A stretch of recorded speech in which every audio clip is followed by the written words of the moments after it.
முதல்வர் திரு விஜய் அவர்களே தலையிட்டு எவ்வளவு விரைவாக முடியுமோ அவ்வளவு விரைவாக குண்டர் சட்டத்தை ரத்து செய்யுங்கள் என்று உத்தரவிட்டதன் விளைவாகத்தான்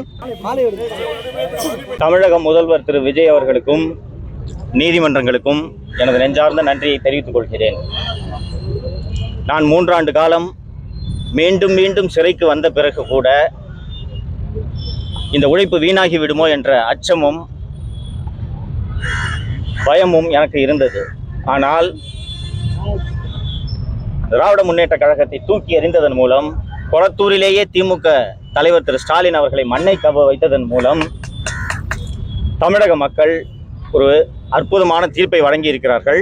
அந்த தீர்ப்பை சரியான முறையில் புரிந்து கொண்டு முதல்வர் திரு விஜய் அவர்கள் இதுவரை ஆட்சி நடத்தி கொண்டிருக்கிறார் என்று நான் செய்தித்தாள்களில் பார்த்த வரையில் நான் புரிந்து கொள்கிறேன்.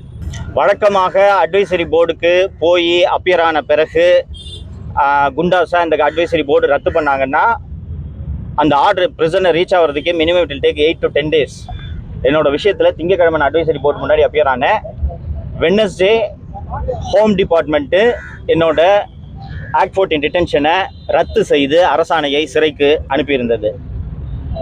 அந்த அரசாணையை படித்த வகையில் முதல்வர் திரு விஜய் அவர்களே தலையிட்டு எவ்வளவு விரைவாக முடியுமோ அவ்வளவு விரைவாக குண்டர் சட்டத்தை ரத்து செய்யுங்கள் என்று உத்தரவிட்டதன் விளைவாகத்தான் நான் இவ்வளவு விரைவாக உங்கள் முன் பேசிக் கொண்டிருக்கிறேன். இன்னும் போஸ்டிங் கொடுக்காம காத்திருப்பட்டியில வச்சிருக்காங்க. நாட்டில் என்ன நடக்கிறது என்பதை கடந்த 4 ஆண்டு காலமாக 5 ஆண்டு காலமாக அத்தனை பேரும் பார்த்து கொண்டிருந்ததனால்தான் கொளத்தூரில் மு க ஸ்டாலின் தோல்வியை தழுவினார்.